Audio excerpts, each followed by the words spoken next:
Hello everyone. In this video, we present our work on detecting ransomware addresses in Bitcoin networks. Firstly, what do we mean by ransomware? A ransomware is basically a type of software malware that blocks users from accessing their data. Usually, this blocking is done by encryption of users' disk. In order to gain access to their data, the users will have to pay a ransom amount to the attacker. These type of attacks are called as ransomware attacks. The ransomware attacks can be classified based on the type of attack they use and the damage that will be caused to the victims. Some attacks just encrypt the victim's file and demand a ransom to be paid to regain access, whereas other families of ransomware don't demand a ransom but they completely encrypt the victim's disk and all the user's data is lost. When it comes to crypto ransomware, the nature of attack is very similar to a normal ransomware attack. However, the attacker demands the victim to pay the ransom amount in cryptocurrencies like Bitcoin, Ethereum, and so on.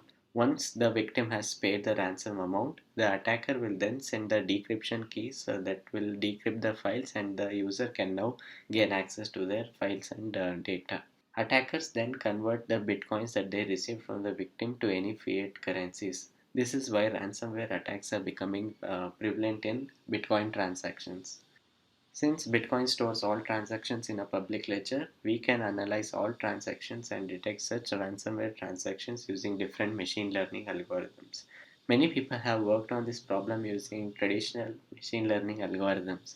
The problem with traditional machine learning algorithms is that they do not generalize enough and they tend to overfit. This would make the algorithm less practical to use for classifying crypto ransomware addresses. Our objective is to propose a learning based solution to detect Bitcoin ransomware addresses. Many traditional machine learning based approaches have been made, but they tend to be biased towards the more frequently occurring classes and they fail to capture the general pattern or the structure of the ransomware Bitcoin addresses. They also tend to overfit to the data and thereby they perform poorly on real world data instances. Hence, we propose a deep neural network as they've also been proven to work well with time series data as well as multi class data, and they capture levels of granularity of the underlying structure in the dataset and at different layers of the model architecture. The dataset we have chosen is Bitcoin Heist ransomware address dataset by the UCI machine learning repository. The dataset was obtained by passing the Bitcoin transaction graph. The graph contains all the Bitcoin transactions from 2009 to 2018, and there are 10 attributes. Like address contains the Bitcoin address, the year of the transaction, day represents the day of the year, like 1 indicates the first day, and so on. Weight indicates the sum of coins that come from a beginning transaction. Count represents the number of beginning transactions which connect to the node of interest to a number of beginning transactions. Looped represents the number of started transactions connected to the address node of interest by more than one direct path. Neighbors represents the number of transactions with the output address of the node of the interest. Income represents the total quantity of the coins produced to the address node of interest. And label represents the name of the ransomware variant. It's the class basis. I will be going through the pre-processing steps and implementation. First, the features like year and day, which do not help in prediction if a Bitcoin address is ransomware or not, are removed. Since we have a highly right-skewed distribution, with majority of the labels being white, we have applied log transformations to make it less skewed, as seen here. So here you can see we have applied log transformations on the features and still some skewness is left. But we can't apply furthermore transformations since the values become nan or 0 and reduce our training set size. And since we have implemented neural networks, they perform poorly with less data. So we decided to work with a single log transformation. So after encoding the features as 0 and 1, we have balanced the dataset, as you can see here. Now we have both white and black labels balanced with approximately 5,000 training samples.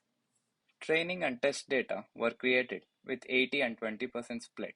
Next, scaling has been done on the features. Min-max scaler, standard scaler, robust scaler were applied to both the test and the train. Supervised machine learning classification models like logistic regression, lazy learners like KNN, then SVM, decision tree, ensemble algorithms like random forest, AdaBoost, XGBoost, and finally, neural networks were implemented. We have tried three different models of neural networks with different hyperparameters and from different libraries like TensorFlow and Scala. As a part of evaluation, we have used accuracy, recall, precision, F1 score, and ROC score metrics to compare amongst the models. We used ROC metric and plotted the ROC graph. Here, you can see the models are better than a random classifier, and neural networks have a slightly better score than other algorithms. So here you can see the highest score we have obtained is for TensorFlow neural network model with 5 layers, giving ROC score of 0.743. This score can be improved if we had more balanced data, and since neural networks outperform other models when more training data is available. We hope you liked our work and can follow us on GitHub. Thank you.